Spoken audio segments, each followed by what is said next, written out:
five-star quarterback out of the class of 2026, Jared Curtis, has decommitted from the Georgia Bulldogs.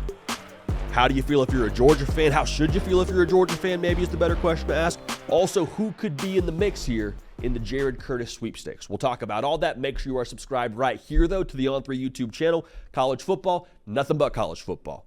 Game analysis, reactions, talking recruiting, everything having to do with the greatest sport on the face of the planet. We talk about it here, and we talk about it year-round. So, like I mentioned, five-star quarterback, 2026 class, 6'3.5", 225 pounds, Jared Curtis has decommitted from Georgia. Opening it back up, all right? So we're going to talk about what this means and how you feel if you're a Georgia fan here in just a second. But let's break down a couple of schools here that are worth watching. Ohio State, not super difficult to try and imagine the pitch you could make if you're the Buckeyes. Obviously, they have a phenomenal offense in Chip Kelly and what he's doing over there. That's got to be attractive. But maybe as importantly, if you go to Ohio State, what do you know?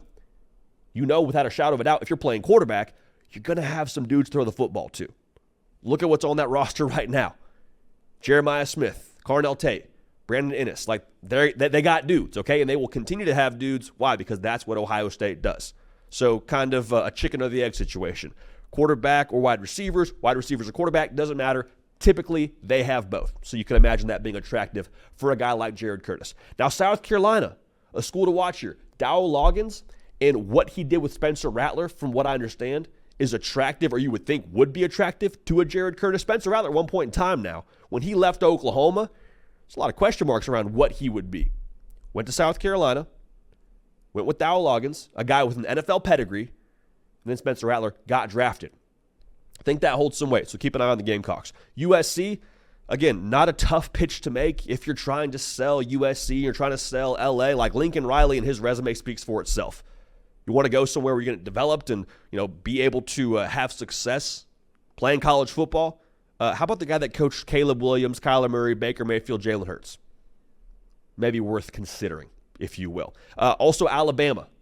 Kalen DeBoer, I think he's kind of like an SEC Lincoln Riley in the sense that if you go play quarterback for him, your offense will, one, be pretty wide open, I believe. They'll play to your skill set, and you'll get better. Like, they will develop you. Look at his track record with guys like Jake Haener at Fresno State, Michael Penix Jr., who went in the first round of the Atlanta Falcons in this last year's draft.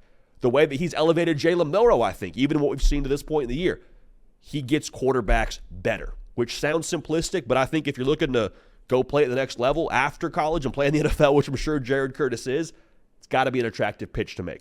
So Ohio State, South Carolina, USC, Bama, all schools that I would keep an eye on based on everything that I've heard to this point. How do you feel if you're Georgia, though? Because anytime you lose a high-profile quarterback commit, much less a five-star guy from your 2026 class, it's a bit discombobulating. You feel uneasy. You feel a little bit like, whoa, shell-shocked. How did this happen? Why is this happening? All of that is fair. All that is natural to feel. However, I would maybe hesitate a little bit on hitting the panic button. And I don't think any Georgia fans are, but in case you were even thinking about it, in case you had the hand hovered over it, deal or no deal style, I would say as long as Kirby Smart is your head coach in Athens, Georgia, you're going to be in good shape. Take it a step further to be more specific. As long as Kirby Smart is your head coach in Athens, Georgia, you are going to, one, attract great talent, and then two, go out and attack on the recruiting trail to get great talent. Like, I don't know what the whole picture looks like. Like, obviously, those schools I just mentioned are currently without a quarterback commit.